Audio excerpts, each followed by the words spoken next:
Hello, Tiger families. As you might know, the turf at the athletic complex is 16 years old. 6 years past its life expectancy. It's worn down and has started to deteriorate, and for the safety of our student athletes, it's now time to replace it.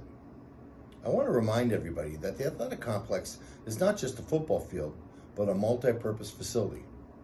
Yes, it's used for football games on Friday nights, but it's also our football practice facility.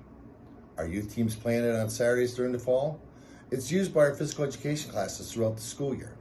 It's also used by the boys and girls track teams in the spring, and it's used by the baseball and softball teams in the spring, as when their season starts, there's usually snow on their fields. Today we are launching our fundraising campaign to replace the turf and put a new surface down that will be safe for our student athletes. Our goal is $600,000. We are actively looking for partners in this campaign, and we have 4 tiers that you can donate. The first is the Northwestern Benefactors Association. Tier 2 is the Northwestern Patron Circle. Tier 3 is the Northwestern Leaders. And Tier 4 is the Friends of Northwestern. Any donations will be greatly appreciated to help us with this campaign and put a new field on at our athletic complex. Thank you so much, and go Tigers.